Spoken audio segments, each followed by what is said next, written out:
Welcome everyone to the Sensory Motor Classroom. I believe we are now live on Saturday. It's so great to be here. My name is Rachel Gaunt. I'm one of the founders for the Sensory Motor Classroom, and I'm really excited today to introduce Jessica, who's going to be one of our guest speakers in this interview series. So really appreciate that people are hopping on live. I'm going to give you just a few minutes or a few seconds just to kind of hop on. If you are watching live, please let us know you're watching live below. It's always really cool to know where people are watching from. Are you in the US, in Canada, in the UK? Are you up super late in Australia? Just please let us know. It's great if you're watching this on replay as well. It's great if you can just let us know you're watching on replay. So really, without further ado, I would like to introduce Jessica. So Jessica, thank you so much for joining us. Jessica is the owner of Yoga Do, which is based in Scotland. And Jessica creates training and resources for staff to deliver yoga, well-being and outdoor activities for children and nurseries and in schools. Really today, she's going to bring a snippet of her expertise and as we focus on breathing techniques to help children bring balance. So that's whether they're needing to re-energize because they're in a slump, or to help calm because they're in heightened emotion. So she's going to bring a snippet of her expertise to us and just share some really easy to implement strategies for us in the classroom. So Jessica, thank you so much. I am so grateful that you are able to join us. Perhaps before we get started, it would be wonderful to know what led you on this journey to become an owner of Yoga Doodle. I apologize if I'm saying that wrong. Yogi Do. Yogi Do. So what led you to kind of really branch off from teaching into Yoga Do? Okay, thanks. Hi, Rachel. Well, my background is both in primary teaching and delivering training courses to primary staff, coaches, volunteers involved in physical activity and sport.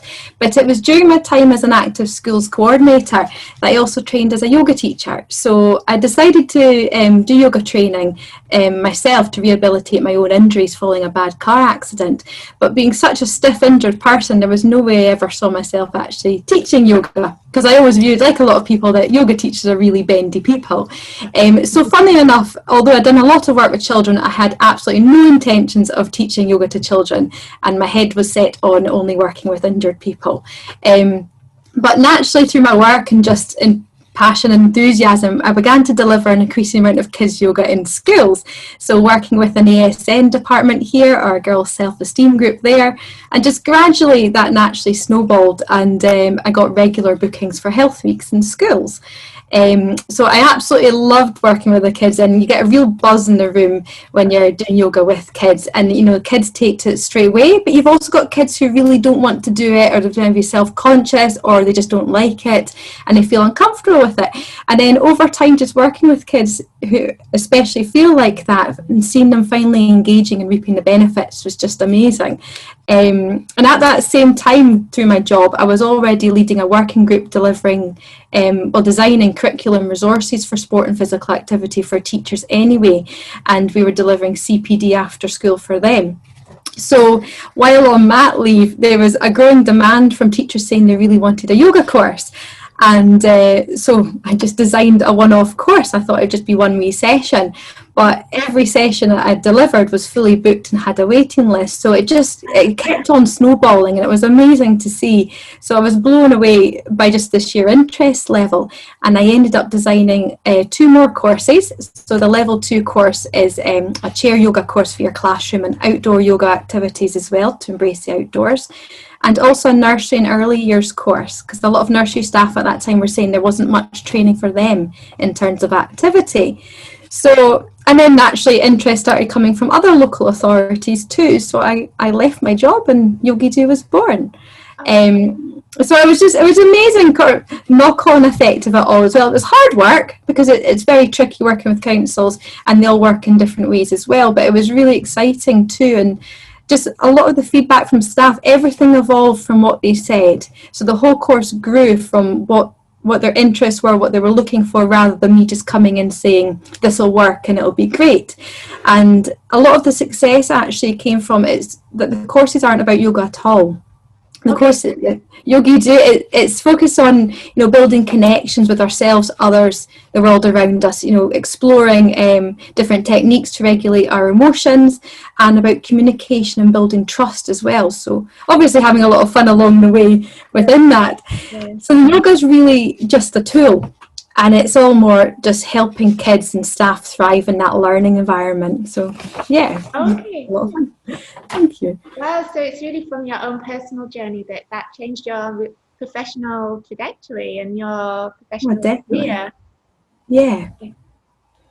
And I think having been a school teacher though in the classroom is really important, because I can imagine you can really understand what is happening. Although you may not be in that situation right now, you're able to understand some of the some of the successes and some of the challenges that are going to happen in the classroom, and when it might be that you can help put in some breathing strategies, some yoga strategies, some kind of those well-being activities.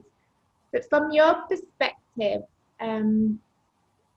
what did you see when you were both when you were a teacher in the classroom and now when you're going into classrooms to assist teachers or giving training, that you can see areas that can be addressed with either yoga or with breath, or with other strategies you're able to support?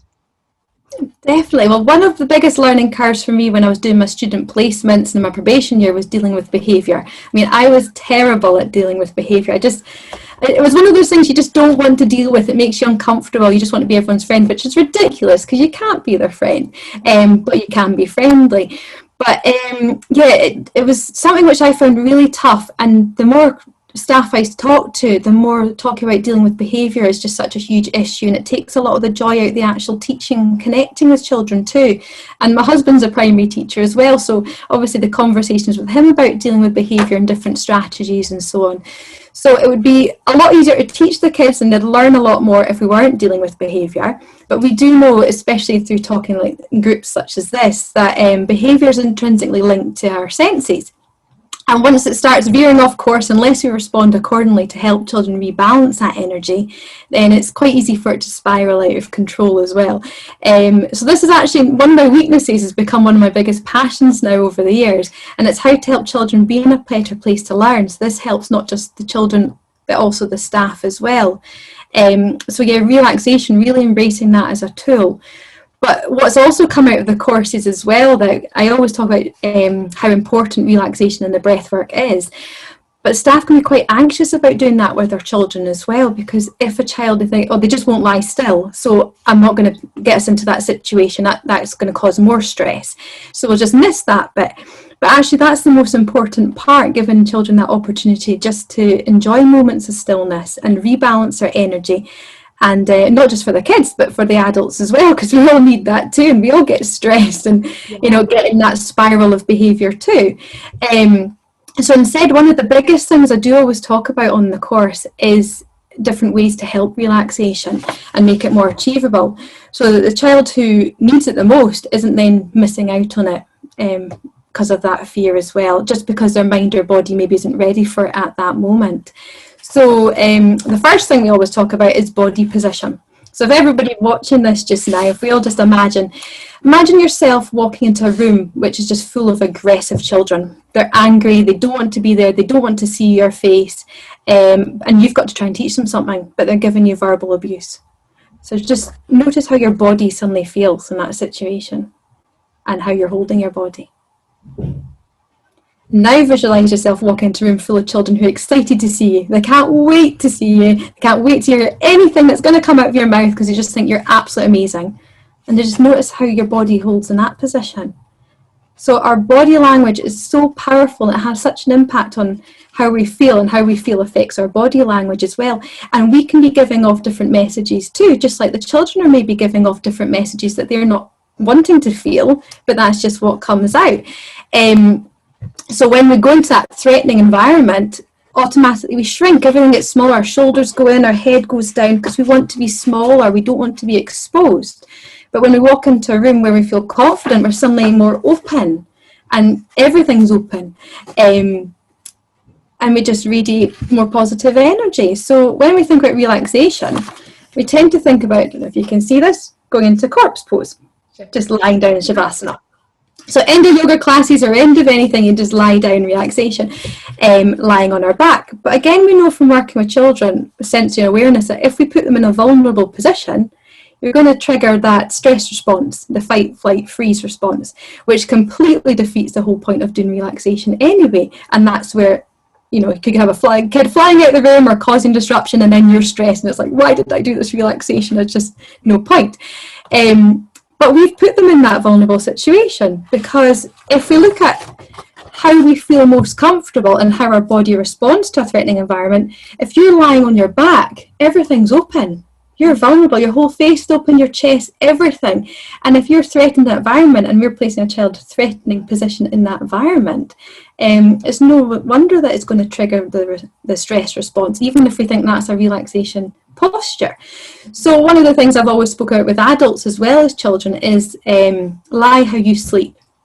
So if you don't sleep on your back, that's not your most secure position. If you sleep on your side or you're curled up on your tummy, then that's your position for relaxation. You choose what you feel comfortable and safe in, and that's going to help you settle into that moment as well a wee bit better. The second thing is lying in alternate lying positions. So if you've got 3 kids sharing a mat, I should have drawn a wee picture, got a wee head here, legs down here, and then you have a head here and legs this way, and a head and legs that way, so they're not directly facing. Because if you're making eye contact with people, yet again, that's a real trust trigger, that's a real sensory trigger there, and you can go into your self-conscious giggle fits more easily, or you try and distract each other. So by simply alternating their lying position just helps break that, and they're more able to get into their own little bubble for that position as well. And other things would be tactile. So if kids are just needing to fiddle with something, that's absolutely okay. You know, those little pom-pom crafty fuzzy balls, they're brilliant for that, or a little bit of blue tack or whatever a child wants to hold, as long as it's not distracting for other children. So I'd suggest not me spinny things or anything that makes noise and they're just going to play with. It's just something that's soothing, just to help take away that vulnerability feeling as well, and that'll help them settle. And again, with movement, so one of the stressful things about relaxation is, right, I have to lie still, and the minute you know you have to lie still, again, you're triggering all the time. You're like, oh my goodness, I'm holding tight, I need to hold tight, I just want to move. Whereas if you're saying, actually, it's okay to move, they're like, all right, okay, but yet again, it's not about distracting others. So it's finding ways to say, it's okay to move. If you need to move, you can tighten up everything into a wee tight ball, squeeze in as tight as you can, and then relax, as in maybe they're stretching their arms up as high as they can, and then their toes as far away as they can. So they're going from tight ball to stretch, tight ball to stretch. Or we spoke about rocking as well, how soothing rocking is. So if they need to go on their back and just do a rocking motion side to side before settling down. And then what you find is by saying you're allowed to do these things, children end up using them less, because it's not something which they're being made to be still. They're invited to be still, but they've got other techniques that they can hone into, and then it'll help settle them down much more quicker over time too. So yeah, but remembering kids are individuals as well. So some will completely respond to relaxation straight away. Some will absolutely love it and they fall asleep, and it's so beautiful when kids fall asleep, because you know they just needed it. And then there will be kids who they maybe just want to watch for a wee bit first to see what it's all about, and then when they feel ready, they can maybe just do it on a chair, or then they can come down to the ground and just do it in stages so they feel like it's something that's open to them as well. That was actually going to be one of my questions. If you maybe are not sure about using the ground, or if you kind of just introducing something like a relaxation strategy into the classroom, you can do it on the chair too. Oh, absolutely. You'll see, I'm going to talk about some new videos which I'll add to the end of this, but relaxation in the classroom, you can't all get on the ground, you can't all get to the gym hall or outdoors. So it's so simple and beautiful, just to have everybody lying head on their arms on their desk and putting some music in the background. I mean, that should be part of every school day, just so that it gives the teacher some zone out time as well. But especially after things like break time, you know, it's one of those transition times which can have kids bouncing off the walls, especially if they've had wet break and they've been in the classroom and you need to do a bit of activity with them and then zone them down to focus, regain that focus for learning. So yeah, just simple head down on a desk, or inverting for some kids who feel better inverted, so they're lying on the ground with their legs up on the chair as well. So yeah, there are lots of different techniques. Some kids even like sitting cross-legged or kneeling on a chair, and just changing any small change you can make from that usual sitting position, they'll feel like, right, I've rebalanced my energy, I've had a wee opportunity to have a change somewhere and just done something that was right for me. Because so often it's like, right, in we come, sit down, and that's stressful in itself, just having to conform and be sitting in that position. So a lot of us learn better when we are moving. So any way you can just add in these differences in body position are brilliant. Yeah. So it's not about having to do, like you say, the cops on the floor and everybody's quiet and like not saying a peep and not moving around. It's really doing what you can and what works for your class, where it works for your class, and for how long it works for your class. Yes. Just being able to, oh, sorry? so it's really just being able to put it into your day and just give it a try is what I'm hearing. Absolutely. And you know, we all get things wrong. When you try these things out, they are going to go wrong at times as well. And they're not always going to work perfectly with the same group of kids either, because we all have different things going on in our lives at different times. So yeah, just try them out and then just learn from each different experience, try new ones. And if you're not comfortable trying one as a member of staff, but you hear of a different technique that rings a bell with you, think, well, actually, I'm more comfortable trying that, and maybe I'll move on to that other one after I've tried this one a few times and I've got more confidence with it. So yeah, just try what you feel resonates with you the most. You don't have to do what other people are doing. Okay. And another thing which I'm going to be launching something called Yogi Do's Wellbeing Stations, which is all about well-being in the outdoors. And one of the lovely activities which I use on that, and it's actually in all of the courses, is awakening our senses. And that's just a simple going, you've probably done it yourself, whether you're indoors or outdoors, just closing your eyes, if you're comfortable closing your eyes. You know, what can we hear? And you give moments of pause for each one. What can we see with your eyes closed, because we can all see different colours and shapes still. What can we smell? What can we taste? And it can be a discussion, or it can be, let's have quiet pauses in between so that we have time to just be in a own wee bubble. So yeah, there's so many techniques out there to do what's right with you. If your kids aren't going to be happy just lying on the ground relaxing, then you don't have to. But if your kids absolutely love it, then stick it in. And the best thing ever is you doing it with your kids.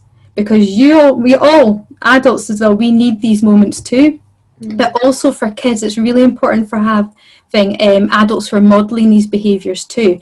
Because so often us as adults are like, right, this will help you calm down. This will help you feel safe. This will help. And it's always that, well, why am I any different? You're kind of making me seem like different when really this is all of us.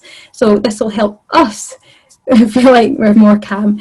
So yeah, breathing techniques are something especially for that too, really modelling it. So it's not, right, the children in this room need to regulate their emotions. No, we all do, because we all lose our top. We're all over the place at times. So yeah. So with breathing techniques, what some of the benefits of the power of breath? I mean, we talked about this in the sensory motor classroom. I was trying to think, I think it's probably quite a while ago now where we really kind of looked about some few different breathing techniques, and I guess there's so many, but from your perspective, what do you see of some of the, I mean, we've touched on it, I guess, already, but really some of the key benefits for breath in the classroom for both students and the teacher? Well, your breath is the connection between your mind and your body. So it's the only thing which our body can do automatically, but that we can also take control of as well. So it's so powerful. It has an impact on our posture and our alignment, has an impact on our whole thought process, our clarity of thought, but also how fuzzy it can get. And well, just everything, our whole functions, even simple things like how we digest food, it can affect that. So yeah, it's so powerful. And it has the way we breathe, I'm going to take you through the 3-part breath now, because it's the foundations of all how we breathe. And if we're breathing effectively, efficiently, then it really helps balance our body's energy, like really calm us down if we're bouncing off the walls, or it helps bring up our energy too if we're having a slump. But if we're breathing inefficiently, then that actually triggers the stress response again. So a lot of us are living in that constant state of fight or flight anxiety all the time, because we're simply not breathing efficiently. And if we're able to master that, then it actually has an impact on everything else in our life too. So I'll just lead us through that just now, or Sure. yeah. So I'll do a smaller version of it now. But what I've done for after this interview, I've actually made it as a wee video, which I've put on my YouTube already. So I'll add the link into the bottom of the comment section, so that you're all able to go back to that if you wish as well. Okay. So just sitting comfortable in your chair, make sure your spine's all, or if you're on the floor, however you are. Okay, and place your left hand on your diaphragm. So your sternum bone in the middle, as it goes down, you'll get a squidgy bit. That's your diaphragms around there. And your right hand on your chest.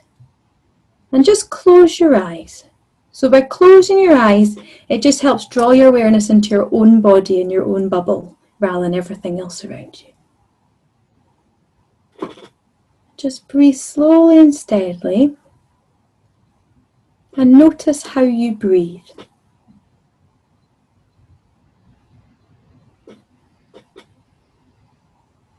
Notice how light, shallow, or deep your breaths are, and how long or short they are.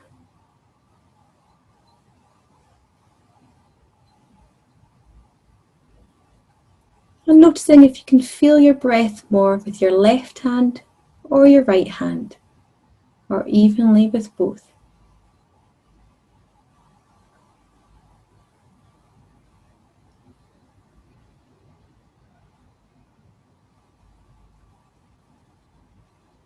Now drawing your focus down to your left hand, so your diaphragm, we're going to try and keep our right hand on our chest as still as we can. Okay, so breathing into your diaphragm and breathing out. And breathing in. Should feel like a big beautiful balloon filling up.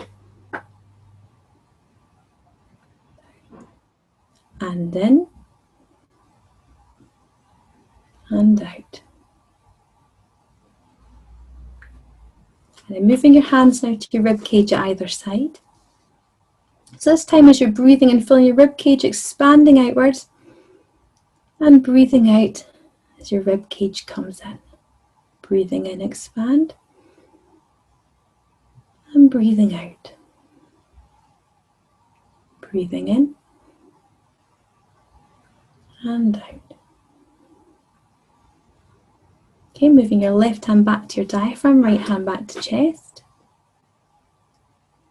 So this time, keeping our diaphragm and our left hand as still as we can, we're just going to breathe into our chest and our shoulders. So breathing in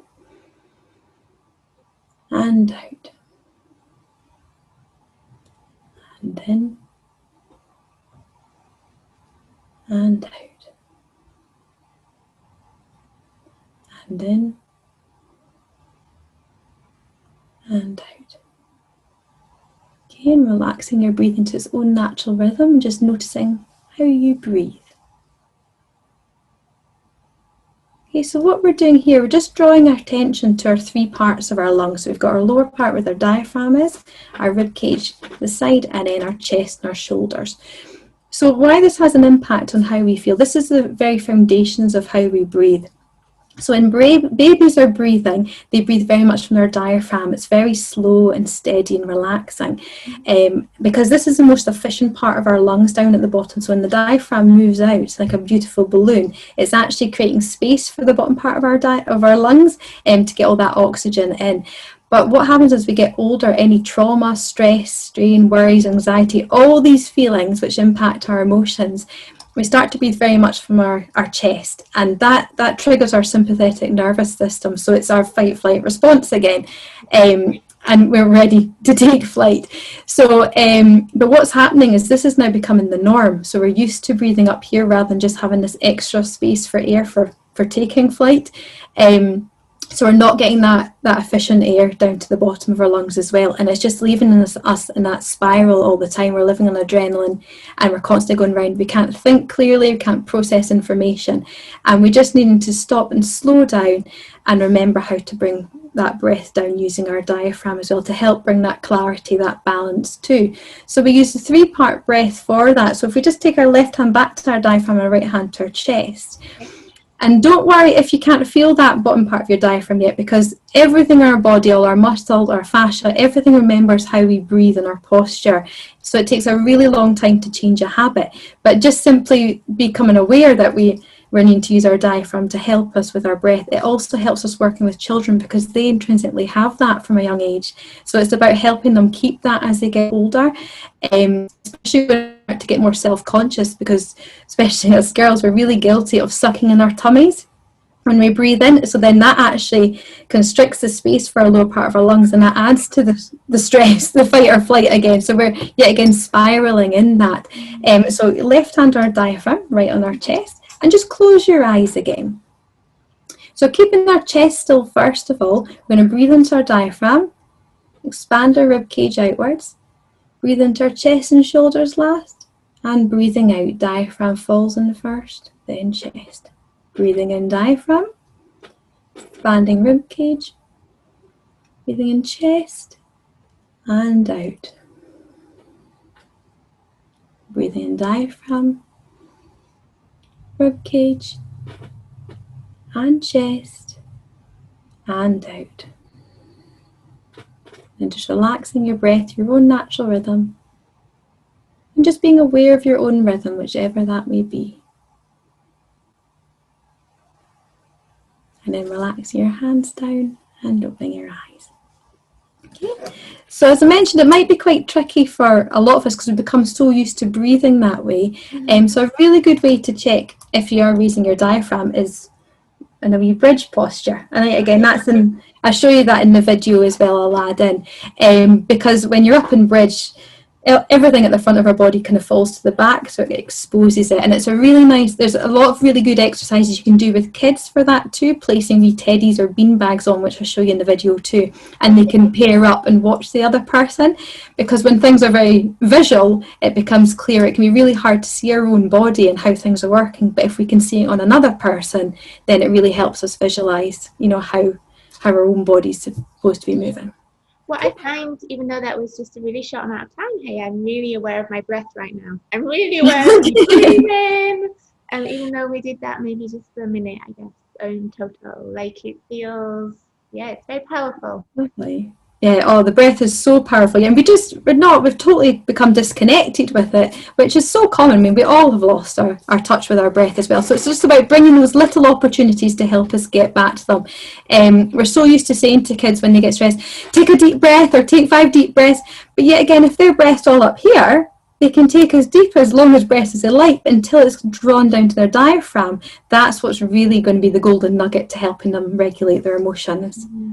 And I think that's a really nice piece of information for us to keep in mind about how we can get that deeper breathing, not necessarily, because when we think of deep breathing, you think longer, like the longer your breath is, not where your breath is. Okay, thank you. Like, I feel like we've covered so much in our short amount of time that's really practical, whether it's looking at relaxation in the classroom, whether it's looking at breath strategies in the classroom. It sounds like you have a lot more up your sleeve, as it were. Where can people find out more information if they're kind of interested to learn more? Well, as I mentioned before, one of my passions is this whole just trying to help kids, help adults learn how to breathe as well. And I am so guilty myself. So a lot of this is all coming from experience. I'm guilty myself whereby when people are talking about spending long periods of time meditating, I'm like, but I just can't sit still. And there's so many kids who struggle to be still as well. So we're doing this 3-part breath. Some of your kids will be able to do that and they'll take to it, but a lot of kids won't, because it's quite a long process to go through. So one of the things I really wanted to create was a wee mini series called Busy Minds, Busy Bodies, for children and adults from all areas, just to help bring movements with the breath, because often, especially if you're kinesthetic or visual learner and you really want to be moving all the time, or you're just buzzing with energy, and it works as a nice transition. If going straight to relaxation is too much, we're not quite ready for that yet, let's work with our breath with movements, and then we become used to using our breath, honing into our breath and enjoying periods of stillness for longer times. So I've made, for my YouTube page, I've just been editing and I've almost uploaded the first of those, which is big as a lion, small as an ant. And then I'm going to have another 4 which I'll be launching over the next 2 weeks as well. So if you are interested, I will be posting these on Yogi Do's Facebook page and Yogi Do's YouTube page. But I probably will just add them to the end of this conversation on your page as well, if people want a quick wee link, if that's okay too. But yeah, brilliant. People are more than welcome to email me as well if they have questions. Okay, so people could also reach out to you directly, or of course, yeah. I think for me it'd be really great to know what people are already using in their classroom as well. Are they using, they're like, yeah, we've done the kind of relaxation at the table, yeah, we've done breath work.